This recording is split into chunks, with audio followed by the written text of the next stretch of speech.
करेंगे सभी।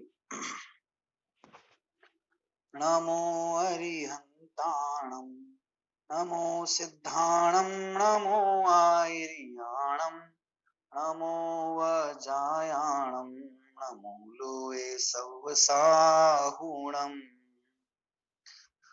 मंगलम भगवान वीरो मंगलम गौतमो गणी मंगलम कुंद कुंदार्यो जैन धर्मोस्तु मंगलम सर्वमंगल मांगल्यम सर्व कल्याण कारकम प्रधानम सर्वधर्माणां जैनम जयतु शासनम जैनम जयतु शासनम जैनम जयतु शासनम। क्रमबद्ध पर्याय की चर्चा प्रवर्तमान है और क्रमबद्ध पर्याय जो ये कहती है कि कार्य अपने पांचों समवायों पूर्वक है ना एक निश्चित क्रम के साथ में संपन्न होता है और सर्वज्ञ भगवान ने उसे अपने ज्ञान में यथार्थ वैसा ही जाना है। क्रमबद्ध पर्याय की जब बात आती है तो कई लोग इसे एकांतवाद भी कहते हैं कि ये तो एकांत है ना, इसमें पुरुषार्थ उड़ गया है, पुरुषार्थ का लोप हो गया है। वस्तुतः बात ऐसी है, प्रत्येक समय की पर्याय में पुरुषार्थ शामिल ही है। पुरुषार्थ के बिना कोई पर्याय होती नहीं, कोई कार्य होता नहीं। पुरुषार्थ ही क्या, जो कार्य के नियामक पांच हेतु हैं उन पांचों के बिना कार्य नहीं होता है। ये कहें कि जब वो कार्य होता है तो वे पांचों ही पांच वहां पर होते ही हैं, कहीं से उसकी व्यवस्था करनी नहीं होती, अपितु वे स्वतः वहां पर विद्यमान होते हैं। और इस प्रकार से ये वहां समवाय पूर्वक कार्य होता है। तो कार्य की उत्पत्ति में एकांत से किसी एक हेतु को ग्रहण नहीं किया गया है, अपितु सबको समवाय रूप से, समवाय मतलब इकट्ठा होकर ही उन्हें कार्य का नियामक है ना या हेतु कहा गया है। और क्रमबद्ध पर्याय भी जहां बात भी जहां आती है तो वहां है ना इन सबके ग्रहण पूर्वक कार्य की उत्पत्ति कही जाती है। वहां ये अपेक्षा कार्य के पर्यायों के क्रम के प्रति है कि वे पर्याय व्यवस्थित है, अपने क्रम में है ना, तो उनके परिणमन कैसा है, उनके परिणमन की निश्चितता है ना, उनकी परिणमन की क्रमबद्धता और निश्चितता और नियमितता, इस अपेक्षा को दृष्टि में रखकर पर्यायों के संबंध में क्रमबद्ध पर्याय की चर्चा की जाती है उनके परिणमन के संदर्भ में ना। इसलिए ये कोई इसे ये कहे कि ये तो एकांत है और है ना, कोई नीतिवाद कहे, कोई ये कहे कि काल के भरोसे पड़े रहो अथवा होनहार के भरोसे पड़े रहो, सो बात नहीं है। और इसको हमने विभिन्न विद्वानों के मत के हिसाब से इसको देखा। क्रमबद्ध पर्याय को सम्यक एकांत भी कहा है ना। अगर तुम एकांत भी कहते हो तो सम्यक एकांत है, मतलब किसी एक पक्ष को ग्रहण किया गया है वस्तु व्यवस्था के और वह सम्यक है ना, सही है, इस अपेक्षा उसको ग्रहण किया गया है। तो क्या एकांत को भी जैन दर्शन में स्थान है ना। हमने तो अब तक यही सुना था कि अनेकांतवादी है जैन दर्शन, यहाँ तो अनेकांतवाद है, ये हमारी पहचान है। क्या अनेकांतवाद और स्यादवाद, ये एकांत भी का भी जैन दर्शन में ग्रहण है क्या। जब एकांत का ग्रहण किया तो एकांती हो गया ना फिर ना। हाँ, क्यों नहीं, एकांत का ग्रहण करने में कहाँ दिक्कत है, लेकिन वो एकांत सम्यक होना चाहिए। सम्यक एकांत हमारे यहाँ ग्रहण किया गया है और सम्यक अनेकांत हमारे यहाँ ग्रहण किया गया है ना। हमारे यहाँ एकांत भी ग्रहण है लेकिन वो सम्यक होना चाहिए, और हमारे यहाँ अनेकांत भी ग्रहण के योग्य नहीं है अगर वो मिथ्या हो तो सम्यक एकांत और सम्यक अनेकांत ही ग्रहण के योग्य है। मिथ्या एकांत और मिथ्या अनेकांत भी हो तो वह ग्रहण करने के काबिल नहीं है। क्या होता है ये सम्यक एकांत है ना, मिथ्या एकांत आदि, और अनेकांत का क्या स्वरूप है, और अनेकांत भी का भी स्वरूप किस प्रकार से है, वो अपन जब आगे यहाँ पर अभी समझेंगे तो उसके माध्यम से बात समझ में आ जाएगी कि कहीं भी किसी जगह पर किसी व्यवस्था के संदर्भ में या किसी द्रव्य के संदर्भ में किसी वस्तु विशेष स्थिति या व्यवस्था या पर्याय के संबंध में कोई कथन किया जाता है तो वह कथन सापेक्ष ही होता है। कथन कभी निरपेक्ष नहीं हो सकते, कथन हमेशा सापेक्ष ही होते हैं। कथन करने की पद्धति स्यादवादमय ही होती है, निरपेक्ष कथन नहीं किया जा सकता है। कथन करेगा, वाणी करेगी तो अपेक्षा के साथ करेगी। और अगर वो जो वाणी है अगर वह निरपेक्ष है ना, बिना किसी अपेक्षा बिना किसी दृष्टि के कथन करती है तो वह वाणी मिथ्या कही जाएगी। वह ज्ञान जो वस्तु को बिना किसी अपेक्षा के साथ में जानेगा तो वह ज्ञान भी मिथ्या कहा जाएगा, है ना। हर एक पक्ष का जो ज्ञान है, सविशेष ज्ञान, सविकल्पात्मक ज्ञान जो चलता है मुख्य रूप से, और जो उसका कथन करने की पद्धति है वो सब सापेक्षी होनी चाहिए। इसी सापेक्ष कथन पद्धति को ही स्यादवाद कहा जाता है। ठीक है, एकांत और अनेकांत, हमको इन बिंदुओं को आज समझना है और उसके माध्यम से अपन फिर वो है ना क्रमबद्ध पर्याय में किस प्रकार से यहाँ पर सम्यक एकांत होता है उसको देखना है। ये चलते हैं अपन विषय की तरफ और इसको देखते हैं। देखिए यहाँ पेज नंबर 43 के ऊपर क्या कहा, मिथ्या एकांत नहीं है। हाँ हाँ, सम्यक एकांत तो वह है ही। क्रमबद्ध पर्याय के बारे में बात हो रही है। क्या एकांत भी दो तरह का होता है? हाँ हाँ, एकांत ही क्यों, अनेकांत भी दो तरह का होता है। तो क्या जैन दर्शन में एकांत को भी स्थान प्राप्त है? क्या वह अनेकांतवादी दर्शन नहीं है? में भी अनेकांत स्वीकार करता है। यद्यपि जैन धर्म अनेकांतवादी दर्शन कहा जाता है, तथापि यदि उसे सर्वथा अनेकांतवादी माने ये भी एकांत आएगा। अतः जैन दर्शन में अनेकांत में भी अनेकांत को स्वीकार किया गया है। जैन दर्शन सर्वथा न एकांतवादी है और न सर्वथा अनेकांतवादी है। वह कथनचित एकांतवादी और कथनचित अनेकांतवादी है। इसी का नाम अनेकांत में अनेकांत है। बात को समझना गहराई से, ये वो बिंदु है जहां आकर बड़े बड़े विद्वान भी मात खा गए, है ना। अन्य दर्शनों के बड़े बड़े विद्वान भी इस अनेकांत को समझ न पाए और स्यादवाद को समझ न पाए। तो किसी ने इसको संशयवाद कहा, किसी ने इसको अनिश्चयवाद कहा। कोई निश्चय स्थिति ही नहीं है वस्तु के बारे में। जैन दर्शन अनेकांतवाद तो अनिश्चयात्मकता का नाम है। बोलो आप एकांतवादी हो क्या अनेकांतवादी हो? जैन दर्शन अनेकांतवादी हैं हम। अनेकांतवादी ही हो ना पक्का, और तो कुछ नहीं हो। कथनचित एकांतवादी हैं, कथनचित अनेकांतवादी हैं। तो फिर ये संदेह क्यों है वस्तु व्यवस्था के, वस्तु के बारे में? निश्चयात्मक क्यों नहीं कहते कोई एक बात? संदेह क्यों करते हो? अन्य मतावलंबियों का या जो अनेकांत को नहीं समझते उनका यही संशय सदा बना रहता है। कैसी है वस्तु? क्या है आपकी सोच वस्तु के बारे में? है हम तो कहते हैं नित्य है, वो लोग कहते हैं अनित्य है। आप क्या कहते हो, नित्य है कि अनित्य है?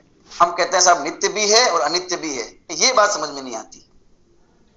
तुम ना इस पाले में हो ना उस पाले में हो, ना इधर के हो ना उधर के हो। आधा इनसे ले लिया आधा उनसे ले लिया और तुम्हारा धर्म बन गया, दर्शन बन गया। ये वास्तव में ऐसा ही है ना। अरे हम क्या करें जब वस्तु की स्थिति इस प्रकार की है, वस्तु व्यवस्था ही ऐसी है कि उसके किसी एक पक्ष को ही लेकर और सर्वथा वस्तु ही ऐसी है, इस प्रकार का निरपेक्ष कथन नहीं किया जा सकता है। हम करें क्या? वस्तु में नित्यता भी है और अनित्यता भी है, दोनों बातें हैं उसके अंदर। तो हमको ये नहीं बोलना पड़ेगा कि वह नित्य भी है और अनित्य भी है, नित्या नित्यात्मक है, ऐसा बोलेंगे हम तो। और यही बात, यही इसके प्रति हमारा निश्चय है। एकांत किसी एक धर्म को लेकर, है ना, एकांत से वस्तु का कथन करना, इसी का नाम निश्चय थोड़ी है। अनेकांत से कथन करना ये भी तो निश्चय है। हम कहते हैं नित्य है, तुम कहते हो अनित्य है, और जैन दर्शन कहता है कि नित्यानित्य है। ये उसका अपना पक्ष हो गया कि नहीं हो गया अलग से? जैन दर्शन तो वस्तु सस्तु स्वभाव के नजदीक जाकर जैसी वस्तु है उसका वैसा ही कथन करने वाला दर्शन है। और वैसी कथन पद्धति अगर कहीं विकसित हुई है तो वो स्यादवाद में हुई, जैन दर्शन में हुई है। तो वस्तु जैसी है उसका वैसा ही कथन करना पड़ेगा। इसलिए हम अनेकांतवादी हैं, लेकिन हम कोई कहे आप अनेकांतवादी हो, है ना, एकांतवादी हो क्या अनेकांतवादी हो? हम तो अनेकांतवादी ही हो क्या? अनेकांत तो ये भी तो एकांत हो गया। फिर ये भी तो एकांत हो गया। सिर्फ अनेकांतवादी है ये भी एकांत हो गया। किसी एक ही पक्ष को ग्रहण करना और अन्य सब पक्षों को नष्ट कर देना, अभिप्राय में या वाणी में और ज्ञान में। वस्तु में नहीं, वस्तु में तो कुछ नष्ट नहीं होगा, वो तो वैसे के वैसे ही रहेगी। लेकिन उसको कथन करने वाली वाणी और उसको जानने वाला ज्ञान, अगर उसके अन्य पक्षों को ग्रहण ही नहीं करता, मानता ही नहीं, तो वो ज्ञान मिथ्या है। क्यों? क्योंकि अन्य पक्ष हैं और वो मान नहीं रहा है ज्ञान। अन्य पक्ष है और वाणी उसको स्वीकार नहीं करती है। वाणी ऐसी अपेक्षा के साथ नहीं प्रवर्तित होती है, वो निरपेक्ष रूप से होती है प्रवर्तित। तो अन्य पक्ष हैं और उसको ग्रहण नहीं किया जा रहा है, तो मिथ्या वाणी और मिथ्या ज्ञान हो गया कि नहीं हो गया? तो क्या करें फिर? वस्तु में तो अनेक धर्म हैं, अनंत गुण है वस्तु के अंदर, एक गुण तो कोई है नहीं, है ना। ज्ञान भी, आत्मा के अंदर ज्ञान भी है, दर्शन भी है, सुख भी, वीर्य सामान्य है ना, अस्तित्व, वस्तु तो प्रमेय तक कितने कितने गुण है, कितनी शक्तियां हैं, कितने धर्म हैं। सबका कथन कैसे करेंगे एक साथ? जब ज्ञान स्वाभाविक कहेंगे तो दर्शन स्वाभाविक नहीं कह पाएंगे, है ना। और जब ज्ञान दर्शन स्वाभाविक कहेंगे तो भी ज्ञान पहले और दर्शन बाद में बोलना पड़ेगा ना। और जब ज्ञान दर्शन स्वाभाविक कह रहे हैं तो सुख स्वाभाविक नहीं कह पाएंगे, तो अस्तित्व वाला कह रहे हैं तो वस्तुत्व वाला नहीं कह पाएंगे, अस्तित्व वाला कह रहे हैं तब वस्तुत्व वाला नहीं कह पाएंगे। लेकिन वो वस्तुत्व वाला है कि नहीं है? जब ज्ञान स्वाभाविक कह रहे हैं तब दर्शन स्वाभाविक, सुख स्वाभाविक है कि नहीं है? जब ज्ञान गुण की बात की जा रही है, आत्मा ज्ञानी है ऐसा कहा जा रहा है, तो वह दृष्टा है कि नहीं है? वह वीर्यवान है कि नहीं है? अन्य गुण उसमें है कि नहीं? वस्तु के अंदर ये गुण तो है, पर गुण है पर आप कथन तो नहीं कर रहे हो, आप तो यही बोल लो कि ज्ञान है। वाणी की तो अपनी सीमा है, वाणी की अपनी मर्यादा है। क्या मर्यादा है? कि वो क्रम से ही कथन कर सकती है, किसी एक ही पक्ष का कथन कर सकती है। उसके सब गुणों का एक साथ कथन कैसे होगा बताओ? एक व्यक्ति है, वो किसी का पिता भी है, किसी का बेटा भी है, किसी का पति भी है, किसी का दामाद भी है, किसी का मामा भी है, किसी का फूफा भी है ना, किसी का पुत्र भी है और किसी का पिता भी है, किसी का जीजा भी है, किसी का साला भी है। ये सब गुण या रिश्ते एक साथ एक ही व्यक्ति के अंदर हो सकते हैं कि नहीं हो सकते? पिता भी हो सकता है, पुत्र भी, दोनों हो सकते हैं, लेकिन तब हम सब एक साथ बोल सकते हैं क्या उसको? नहीं बोल सकते हैं, है ना। अगर एक लाइन में बोलेंगे भी तो भी उस लाइन में के अंदर एक अक्षर तो पहले आएगा कि नहीं आएगा? पिता है, पुत्र है, जीजा है, साला है, तो इसमें पिता आया कि नहीं आया? पहले, फिर पुत्र आया, फिर जीजा, फिर साला आया। तो वाणी की तो ये मजबूरी है कि वह क्रम से निरूपण करेगी, और जिस समय वह जिस बात का निरूपण करेगी उसका ही निरूपण करेगी। अन्य के समय, अन्य के विषय में वो मौन हो जाएगी। जिस समय पिता ये शब्द मुंह पे आया तो पुत्र उस समय नहीं है, लेकिन पुत्र जब कहा जा रहा है तो पिता नहीं है, तो वो पिता है ही नहीं क्या वो व्यक्ति? जब उसको पुत्र कहा जा रहा है तो वो पिता है ही नहीं क्या? है। जब पिता कहा जा रहा है तो वो पुत्र कहा जा रहा है, पिता कहा जा रहा है तो वो पुत्र नहीं है कि वो भी है? गुण गुण गुण हमेशा विद्यमान है। उस गुण के बारे में बात की जाए या न की जाए, अथवा उसको वैसा जाना जाए या न जाना जाए, वस्तु के अंदर कहीं कुछ जाने वाला नहीं। और वाणी की अपनी यह मर्यादा है कि वाणी जो है वो क्रम से ही कथन करेगी, किसी एक गुण को ही मुख्य करेगी और दूसरे को गौण करेगी। ये नहीं कहना है वो उसको मुख्य नहीं कर रही है, वो गौण ही हो गया। मुख्य नहीं होने का नाम ही तो गौण होना है। गौण थोड़ी किया जाता है, गौण तो हो जाती है चीजें। एक जगह फोकस किया तो दूसरी चीजें क्या हो गई? अपने आप वो अपने दृष्टि से बाहर हो गई, ओझल हो गई आंखों से, उनकी तरफ ध्यान नहीं है हमारा, इग्नोर हो गया उनका, अपना वो है ना, चली गई। गौण भी कभी किया जाता है, गौण तो हो जाती है, मुख्य किया जाता है दृष्टि के अंदर। तो वाणी की ये विशेषता है कि वो एक न एक, जब भी वाणी मतलब वाग व्यापार है ना, शब्दों का व्यापार, वो जब भी होगा तो किसी वस्तु के बारे में है ना, व्यक्ति के बारे में किसी, तो वो एक उसकी किसी एक विशेषता को मुख्य करके होगा। अगर अब वो वाणी की सत्यता कैसे हो? वाणी इस प्रकार की हो तो फिर हम कैसे माने कि पिता है कि पुत्र है? जो कि जब पिता कहती है तो पुत्र नहीं कहती, पुत्र कहती तो पिता नहीं कहती। हम क्या ऐसी व्यवस्था कैसे बिठाएं कि पिता कहते हुए भी उसके पुत्र पन्ने का लोप नहीं हो, और पुत्र कहते हुए भी उसके जो पितृत्व, उसके अंदर जो पितापन है उसका लोप नहीं हो? क्योंकि वस्तु में लोप होता ही नहीं है। वास्तव में तो वो दोनों चीजें एक समय में विद्यमान है उसके अंदर। जब पिता कह रहे हैं तब वो पुत्र भी है, जब पुत्र कह रहे हैं तभी वो पिता भी है। लेकिन वाणी में ऐसी ताकत नहीं है कि दोनों एक साथ कह सके उसको। तो वाणी पिता कहेगी तो पुत्र नहीं कहेगी, पुत्र कहेगी तो पिता नहीं कहेगी। जब ऐसा वाणी में होगा तो उस वाणी को हम सत्य कैसे माने, क्योंकि सत्य तो वही है जो वस्तु के अनुरूप हो। तो उस वाणी में सत्यता का किस प्रकार से विधान हो, तो उसके लिए व्यवस्था है अपेक्षा, अपेक्षा की व्यवस्था, कि अपेक्षा लगाकर कथन किया जाए। या हम अपेक्षा लगाकर, सापेक्षवादी हैं, निरपेक्षवादी नहीं है, अपेक्षा लगाकर कथन करते हैं। किसी न किसी एंगल से, किसी न किसी बिंदु से हम इसको पिता कह रहे हैं। अभी हमकी वाणी इनको पिता कह रही है, तो ये इसमें इसके पुत्र हैं, पुत्रियां हैं, उसकी अपेक्षा इसको पिता कहा जा रहा है।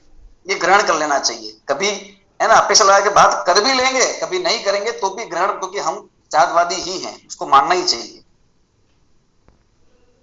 अगर इसको पुत्र कह रहे हैं तो इसके माता पिता की अपेक्षा इसको पुत्र कहा जा रहा है। इसके पुत्र बच्चों की अपेक्षा यही पिता है, बच्चों का पिता है कि नहीं है ये, और इसके माता पिता का ये बच्चा है कि नहीं है, पुत्र। दोनों चीजें एक में विद्यमान है। जब पुत्र कहें तो इसके माता पिता की अपेक्षा इसको पुत्र कहा जा रहा है, जब पिता कहें तो इस व्यक्ति को इसके बच्चों की अपेक्षा पिता कहा जा रहा है। कहां दिक्कत है बताओ। लेकिन अगर अपेक्षा नहीं लगावे या अपेक्षा को स्वीकार नहीं करें, नहीं नहीं पिता ही है, सर्वथा पिता ही है ये, और कोई कोई है ही नहीं गुण इसके अंदर, पिता ही है बस, बोलो गलत हो जाएगी कि नहीं हो जाएगी बात। कैसे तुम इसको पिता पिता कहते हो, इसके माता पिता अभी इसको बोल रहे कि बेटा इधर आ, उसके माता पिता हैं और वो उसका बेटा है, वो उसी समय है कि नहीं है उस समय। कि ये वस्तु स्थिति हमारे सामने प्रत्यक्ष ही बंद हो जाएगी ये बात। तो अनेक गुण हैं, विद्यमान हैं, और वाणी अनेकों का कथन नहीं कर सकती, कथन क्रम से कर सकती है। इसलिए किसी एक अपेक्षा पूर्वक कथन करना अनेकांत स्वभावी है ना, अंत मतलब गुण, अनेक है गुण जिसमें, ऐसी अनेकांत स्वभावी वस्तु का अपेक्षा लगाकर कथन करना, इसका नाम है स्याद्वाद। वस्तु है अनेकांत और उसका कथन करने की पद्धति, उसके बारे में कुछ कहने की स्टाइल, कुछ कहने का तरीका, उसका नाम है स्याद्वाद। ये अनेकांत और अनेकांत को बताने का तरीका है स्याद्वाद, और वस्तु स्वयं है अनेकांत।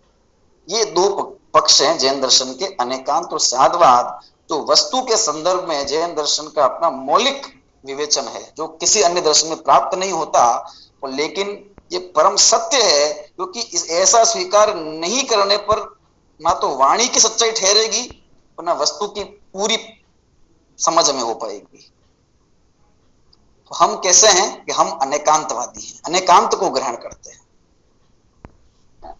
तो आप सिर्फ अनेकांतवादी हैं कि हाँ हम सिर्फ अनेकांतवादी हैं, तो ये भी तो एकांत हो गया। ये एकांत हो गया कि नहीं हो गया। हम अनेकांतवादी ही हैं, ये एकांत हो गया।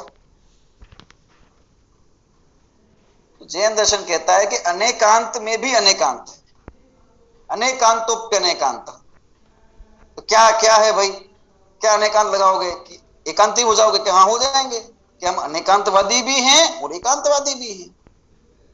अभी तो कह रहे थे कि अनेकांतवादी हो, अभी कहते हो एकांतवादी हैं। अरे हम अनेकांतवादी भी हैं और एकांतवादी भी हैं, ये कैसे होगा?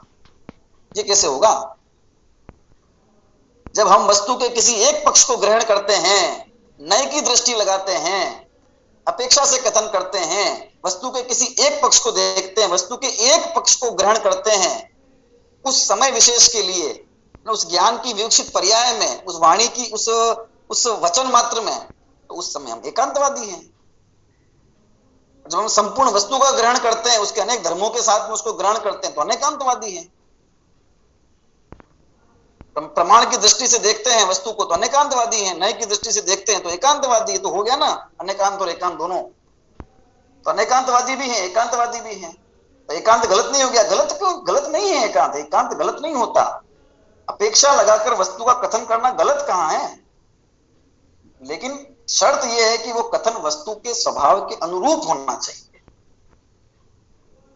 यद्वा तद्वा कुछ भी कहीं भी कह देना ये सही नहीं, और जब एक पक्ष को ग्रहण करे तो दूसरे को उड़ा ही देना, नष्ट ही कर देना ज्ञान और वाणी में, वो भी सही नहीं। गौण होता है दूसरा पक्ष, है ना, खत्म नहीं हो जाता है। जब निशानेबाज निशाना लगाता है तो एक आंख बंद करके लगाता है, तो एक आंख बंद करके लगाता है तो ऐसा इसलिए करता है कि उसका ध्यान विशिष्ट है ना, उस अपने लक्ष्य की तरफ एकत्रित हो जाए और दूसरी सब चीजें है ना, क्योंकि वो आंख खुली होती है तो उसमें भी कुछ देखने में आता है तो बाधा उत्पन्न होती है, उसको बंद कर, जो कुछ कर सकता है वो कर देता है। अब इस खुली आंख से भी बहुत कुछ देखने में आ रहा है लक्ष्य के सिवा, लेकिन वो बाहर दिखाई दे रही सारी चीजों से अपना ध्यान हटा देता है और लक्ष्य की तरफ केंद्रित कर देता है। अब ये आंख बंद की है उसने, उस समय बंद क्यों करता है? जब एक ही आंख से देखना तो खोल देना उसको, दिक्कत क्या है? खोल दे उस आंख को, देखना तो एक ही आंख से है ना। एक आंख से एक आंख से देखा जा रहा है, केंद्रित ध्यान को केंद्रित करने के लिए, वो है ना, मैं अपने लक्ष्य को देखना चाहता हूं, अन्य सभी को नहीं देखना चाहता हूं। अन्य सभी चीजें है पर मेरे ध्यान में नहीं है, मेरे उपयोग में नहीं है। तो दो आंखें में एक आंख को बंद किया और एक आंख को खोला तो दूसरी आंख छोड़ी नहीं जाती है, उसे बंद किया जाता है। इसी तरह वस्तु व्यवस्था के अंदर भी जब एक अपेक्षा से बात की जाती है तो दूसरी अन्य समस्त अपेक्षाएं या दूसरे धर्म जो होते हैं, किसी एक धर्म को मुख्य करते हैं तो वे नष्ट नहीं किए जाते, क्योंकि वे होते भी नहीं है नष्ट। लेकिन जिसको समझा जा रहा है, देखा जा रहा है, जाना जा रहा है, जिसके बारे में कहा जा रहा है वो मुख्य है, बाकी बाकी अनंत गुण सब गुण हो गए। मुख्य एक है और अनंत गुण है, इसलिए गुण किया नहीं जा सकता। अनंत को गुण कैसे करेंगे? अनंत को काउंट कर सकते हैं क्या? फिर गुण कैसे करेंगे एक एक धर्म को? मुख्य जरूर कर सकते हैं एक को, वो हम कर सकते हैं, वो हमारे शुद्ध ज्ञान की व्यवस्था है। तो मुख्य किया जाता है और बाकी सब गुण हो जाते हैं। ये मुख्य गुण की व्यवस्था, ये सम्यक एकांत है। अपेक्षा लगाकर वस्तु को समझना और उसका कथन करना, ये सम्यक एकांत है। और संपूर्ण वस्तु को उसके अनंत गुणों के साथ में ये अनंत गुण वाली है, इस प्रकार से ग्रहण करना। अनंत गुणों को जानना मतलब एक एक अनंत गुणों को जान लेना, ऐसा नहीं। ये अनंत गुणात्मक है, एक गुण वाली नहीं है, अनेक गुण वाली। इस प्रकार के ज्ञान में ग्रहण होना उसका अनेकांतात्मक दृष्टि है या प्रमाणात्मक दृष्टि है।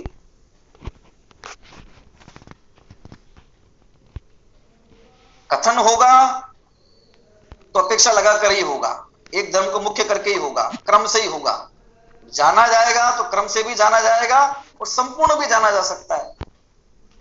मुख्य करेंगे ज्ञान को तो फिर क्रमपन आ जाएगा उसमें, एक गुण को। सामान्यतः जाने तो संपूर्ण वस्तु भी जानी जा सकती है प्रमाण द्वारा, प्रमाण भी शुद्ध ज्ञान के अंश है। इसमें सरल है, आसान है, इसमें कोई है ना ऐसा कंफ्यूजन वाली बात नहीं है, क्योंकि वस्तु व्यवस्था ऐसी ही है। तो हम अनेकांतवाद को मानने वाले जैन धर्मावलंबी ये कहते हैं, जैनाचार्य कहते हैं कि हम अनेकांतवादी भी हैं और एकांतवादी भी हैं। वस्तु के एक पक्ष को किसी अपेक्षा से ग्रहण करते हुए एकांतवादी हैं और संपूर्ण वस्तु को ग्रहण करते हुए अनेकांतवादी हैं। हम वस्तु नित्य है ऐसा कहते हैं, है ना।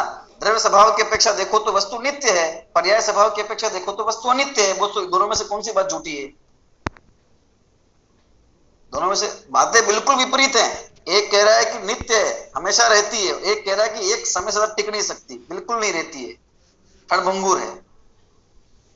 तो दो बातें जो बिल्कुल विपरीत है, दोनों में से झूठ कौन सी है? एक भी सत्य नहीं है, दो ही सत्य है और दोनों 50-50% सत्य। ऐसा क्या? 50% द्रव्य स्वभाव मिला लो तो 50% पर्याय स्वभाव मिला लो तो वस्तु बन जाएगी पूरी।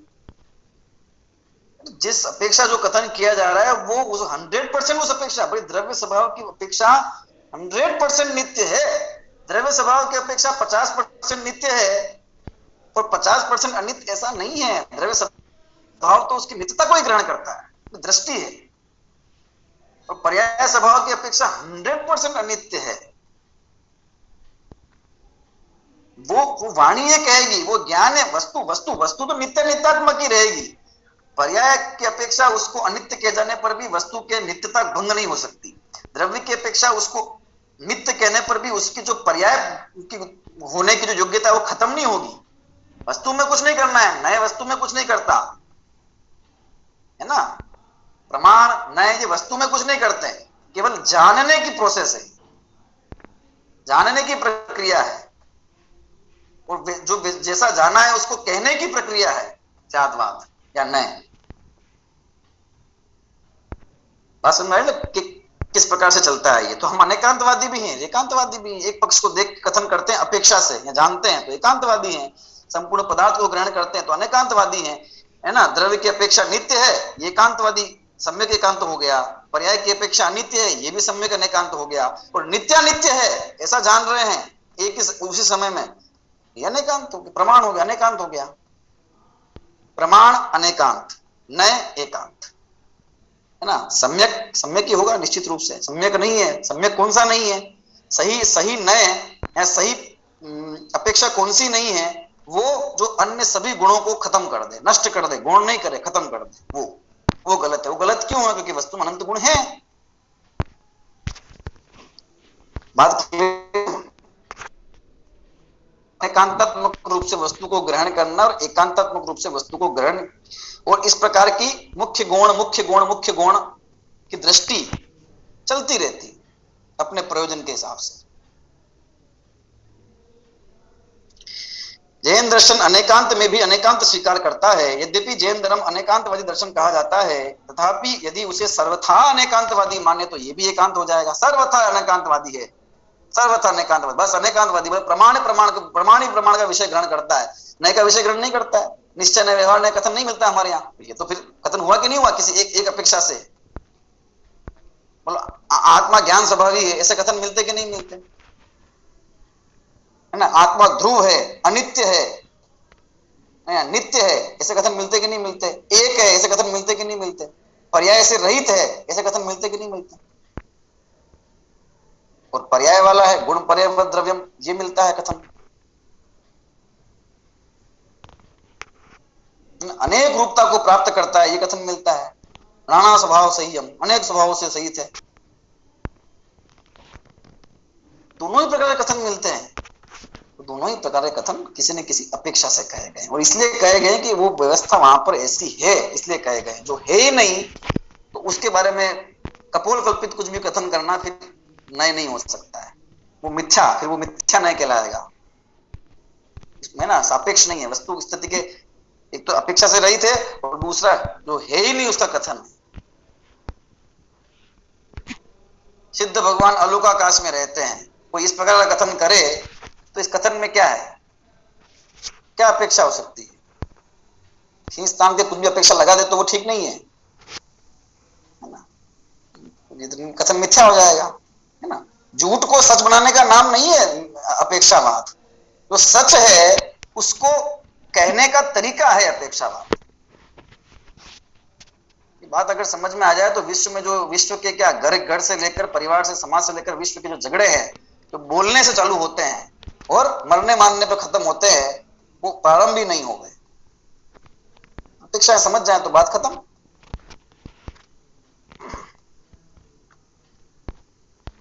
कथन करने की पद्धति साधवाद है, जानने का तरीका है ना। वो प्रमाण और नए हैं। तो प्रमाण की दृष्टि से अगर वस्तु को देखते हैं तो अनेकांतात्मक वस्तु ग्रहण होती है, और नए की दृष्टि से देखते हैं तो वो किसी एक पक्ष को ग्रहण करते हैं, इसलिए एकांतात्मक वस्तु ग्रहण होती है। और हम प्रमाण और नए दोनों को स्वीकार करने वाले हैं, इसलिए हम अनेकांतवादी भी हैं और एकांतवादी भी है। बस एकांत वो शर्त यही है कि वो एकांत सम्यक होना चाहिए। मिथ्या एकांत हमारे यहाँ स्वीकार नहीं है, क्योंकि मिथ्या को सम्यक, ये जो सम्यक ज्ञान के अंश हैं, ये सब सम्यक ज्ञान के प्रकार हैं, अनेकांत और ये सब प्रमाण और नए सब, है ना। सम्यक ज्ञानम प्रमाणम। तो जैन दर्शन सर्वथा न एकांतवादी है और न सर्वथा अनेक। सर्वथा मतलब सभी अपेक्षाओं से, सभी अपेक्षाओं से न एकांतवादी है और सभी अपेक्षाओं से किसी अपेक्षा, कथनचित मतलब क्या होता है, किसी प्रकार से एकांतवादी है। तो नए की अपेक्षा से, वस्तु के एक पक्ष को ग्रहण करने की जो इसके ज्ञान की व्यवस्था है, सम्यक शुद्ध ज्ञान की, उसकी अपेक्षा से एकांतवादी है। और प्रमाण संपूर्ण पदार्थ को ग्रहण करने की जो ज्ञान की इसकी विशेषता है, उस अपेक्षा से ये अनेकांतवादी है। नए की अपेक्षा एकांतवादी, प्रमाण की अपेक्षा अनेकांतवादी है। एकांतवादी और अनेकांतवादी मतलब क्या हुआ? एकांत का कथन करता है और अनेकांत का कथन करता है ना। वस्तु तो अनेकांतात्मक ही है, वस्तु में एक गुण भी है और अनेक गुण भी है। जैन दर्शन ये नहीं कहता है किसी में एक है किसी में अनेक है, वस्तु में एक गुण भी है और वस्तु में अनेक गुण भी है। ऐसा वस्तु तो अनेक गुणात्मक ही है। एक गुण को मुख्य करके कथन करता है, कभी कभी अनेकों के पर उसकी दृष्टि होती है। इसी का नाम अनेकांत में अनेकांत है। अनेकांत में अनेकांत है ना, मतलब एकांत और अनेकांत, सम्यक एकांत और सम्यक अनेकांत, इन दोनों को ग्रहण करते हैं। इसलिए ना तो हम सर्वथा अनेकांतवादी हैं और ना ही सर्वथा एकांतवादी हैं। इसका मतलब हम 50% एकांतवादी हैं तो 50% अनेकांतवादी हैं, ये नहीं है। हम 100% एकांतवादी हैं और 100% अनेकांतवादी हैं।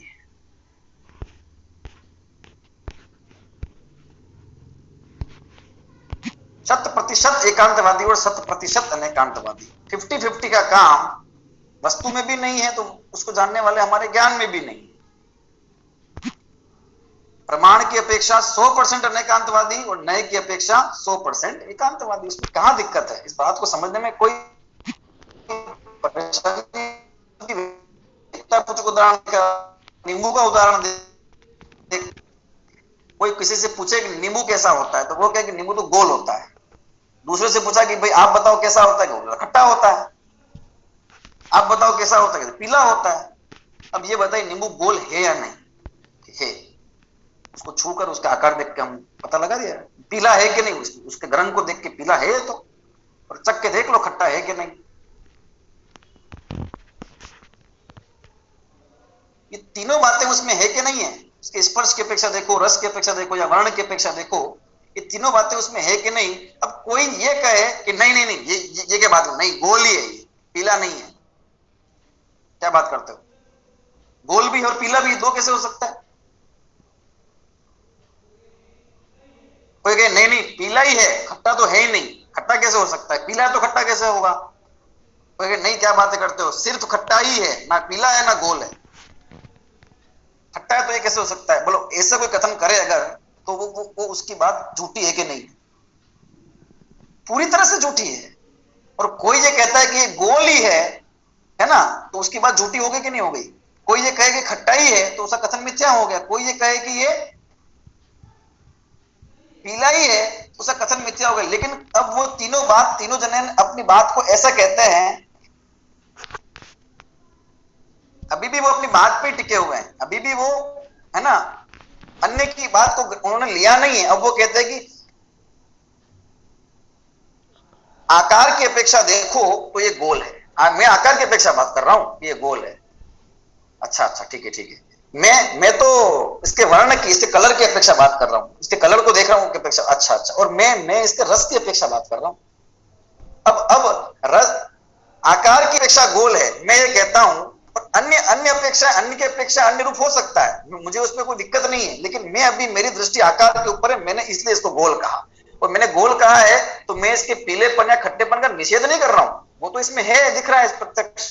लेकिन मेरी दृष्टि में आकार मुख्य था, इसलिए मैंने ये बोल दिया कि ये गोल है। तो मेरा कथन गलत तो नहीं है कि मैं नहीं है, 100% सही है, 50-50% वाला काम नहीं है। मैं रस को देख रहा था, मेरी दृष्टि में उसका रस था, तो इसलिए मैंने खट्टा कहा कि ठीक है। तो मेरी दृष्टि में उसका कलर था, इसलिए मैंने उसको पीला कहा, तो ठीक है। अपेक्षा लगाकर वस्तु का कथन करो तो कोई दिक्कत नहीं, लेकिन अपेक्षा बिना कथन करो तो झगड़ा होगा, है ना, विसंवाद होगा।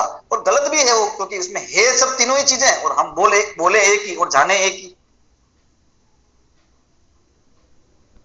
तो अब तीनों हैं, ये तो तीन है, गुण तो अनंत है, तो हम फिर कौन सा जाना है? जो जहां हमारा प्रयोजन सत्ता है हम उसको जान ले, उसके हिसाब से वस्तु को जान लें। जिस चीज को देखने से हमारा काम होता है हम वो देखें। चीजें तो बहुत सारी है, द्रव्य भी है, गुण भी है, पर्याय भी है, गुणों का भेद भी है, अनेक अनेक गुण है। मतलब वैसी दृष्टि, हमारा काम इन सब में से क्या देखने से होगा? हमारा काम उसका नित्य ध्रुव एक स्वभाव देखने से होगा। तो ज्ञान को वहां उसको केंद्रित करो बस। अन्य चीजें की होंगी, है, रहेगी, क्या दिक्कत है? तो ये व्यवस्था शुद्ध ज्ञान में मुख्य गुण की होती है। तो वस्तु स्वयं अनेकांतात्मक है ना, इसलिए उसको ग्रहण करने की दृष्टि जो है वो अनेकांतात्मक है। और किसी एक पक्ष को मुख्य करके, कथन तो एक पक्ष को मुख्य करके ही होगा, तो एक पक्ष को मुख्य करके जाएगा तो वो एकांतात्मक हो जाएगा। तो सम्यक अपेक्षा लगाकर जानो और कहो तो कोई दिक्कत नहीं है, 100% सच है। और निरपेक्ष कहो तो झूठ है ना। जैसे नींबू का उदाहरण देखा आपने, ऐसे अनेक उदाहरण समझे जा सकते हैं। जैन दर्शन ये कहता है कि किसी भी वस्तु का कथन अपेक्षा लगाकर किया जा सकता है ना, निरपेक्ष रूप से कथन किया नहीं जा सकता। कहा भी है अनेकांतोप्यनेकांतः प्रमाण नय साधनः अनेकांतः प्रमाणात्ते तदेकांतोर्पितान्नयात्। स्पष्ट हो गया सब? यहाँ पे देखो, ये स्वयंभू स्तोत्र में आचार्य समुद्रभद्र स्वामी लिखते हैं अनेकांत अनेकांत प्रमाण नय साधन। अनेकांत भी अनेकांत है, अनेकांत भी अनेकांत है, प्रमाण नय साधन वाला। प्रमाण और नए साधन से युक्त होकर जो अनेकांत है ना, वो भी अनेकांतात्मक है। अनेकांत प्रमाणाते, प्रमाण से वो अनेकांत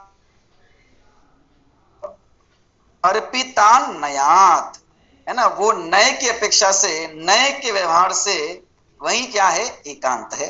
एक ही वस्तु है, वो उसको देखने के दो नजरिए, प्रमाण की दृष्टि संपूर्ण नित्यानित्यात्मक एकानेकात्मक, ऐसे अनेक धर्मों को या दो विरोधी धर्मों को एक साथ ग्रहण करने की दृष्टि प्रमाण है। संपूर्ण पदार्थ को ग्रहण करने की दृष्टि प्रमाण, और उसकी एक पक्ष को ग्रहण करने की दृष्टि का नाम नय। तो नय की अपेक्षा देखो, नयात, नयात एकांत, एकांत रूप है। प्रमाणात अनेकांत, प्रमाण से अनेकांत रूप है। क्या दिक्कत है? प्रमाण और नय है साधन, जिसके साधन, जिसके मतलब जानने के साधन। किसके साधन? जानने के, वस्तु को। वस्तु को अनेकांत भी कहते हैं। तो प्रमाण है नय, और प्रमाण और नय है साधन, जिसके ऐसा अनेकांत भी अनेकांत स्वरूप है। क्योंकि सर्वांशग्राही प्रमाण की अपेक्षा वस्तु अनेकांत स्वरूप और अंशग्राही नय की अपेक्षा वस्तु एकांत रूप सिद्ध होती है। एक ही वस्तु अनेकांत रूप है उसको देखने वाले प्रमाण के ज्ञान की अपेक्षा, और वही वस्तु एकांत रूप भी है उसको देखने वाले नए ज्ञान की अपेक्षा। वस्तु का कथन हमेशा अपेक्षा के साथ में किया जाएगा। शुद्ध ज्ञान उसे हमेशा, है ना, प्रमाण की दृष्टि या नए की दृष्टि से देखेगा। प्रमाण सर्वांश सबको ग्रहण करे, बोला आत्मा में ज्ञान भी है, दर्शन भी है, सुख भी है, आत्मा अनंत गुण वाला है। ये कथन किया ही हमने, है ना, प्रमाण की मुख्यता से कथन कर दिया। और आत्मा ज्ञान स्वभाव वाला है, ये कथन किया है नए की मुख्यता से कर लिया, क्योंकि हमने एक गुण को देखा। दोनों में से एक भी कथन गलत नहीं है ना, दोनों सही है। आत्मा, है ना, गुण पर्याय द्रव्य गुण पर्याय वाला होता है। गुण पर्याय वद द्रव्यम, प्राण सूत्रम में प्रमाण की दृष्टि से कथन किया है।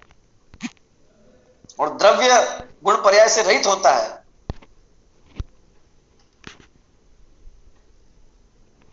ना। णनाणम न चरित्रम न दर्शनम जानो शुद्धो, समय सार जी ने कहा णनाणम ज्ञान नहीं है, चरित्र नहीं है, दर्शन नहीं है, एक शुद्ध है केवल। ये कथन भी मिलता है। तो इसमें क्या क्या, इसमें शुद्ध नय की अपेक्षा कथन कर दिया, रम भाव ग्राही द्रव्यार्थिक नय की अपेक्षा कथन कर दिया, जिसके अंदर गुण भेद भी नहीं, पर्याय भी नहीं।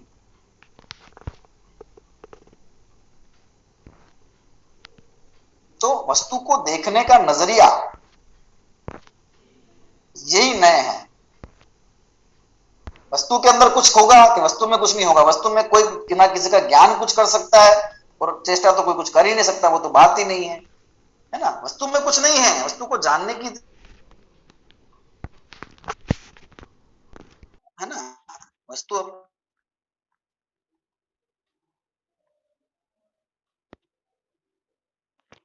रूप से आती है, और द्रव्य से किसी नए की अपेक्षा देखा जाए तो वही एकांत रूप से नजर आती है। तो ऐसे हम अनेकांतवादी और एकांतवादी दोनों ही हैं, है ना। नए की अपेक्षा एकांतवादी और प्रमाण की अपेक्षा अनेकांतवादी हैं। सर्वथा किसी एक पक्ष को ग्रहण करना, अन्य पक्षों को गौण नहीं, नष्ट करके, अस्वीकार करके, उसी का नाम एकांत है, उसी का नाम एकांतवाद है। और ऐसा एकांतवाद जैन दर्शन को स्वीकार नहीं है, क्योंकि यह वस्तु व्यवस्था के अनुरूप नहीं है। और हम जो वस्तु व्यवस्था के अनुरूप है, हम वैसा ही बात स्वीकार करेंगे और वाणी में वैसा ही कथन करेंगे। वाणी सबका कथन करने में एक साथ समर्थ नहीं है, तो उसको हम स्याद पद की मुद्रा लगाएंगे, उसमें उसको स्याद पद से अंकित करेंगे, है ना, अपेक्षा लगाएंगे और बात करेंगे, क्योंकि अपेक्षा लगा के ही सही बात हो सकती है, उसके बिना नहीं हो सकती है। इस प्रकार से अनेकांत और स्यादवाद का स्वरूप है। और अनेकांत भी अनेकांतात्मक है। इस प्रकार का थोड़ा आज कथन इसमें चला है ना। और फिर आगे क्या सम्यक एकांत है, कैसे है ना, उसको अपन देखते हुए फिर इस विषय को अपन आगे समझेंगे। अभी का जो विषय है अपन उसको यहीं पर अभी विराम देते हैं।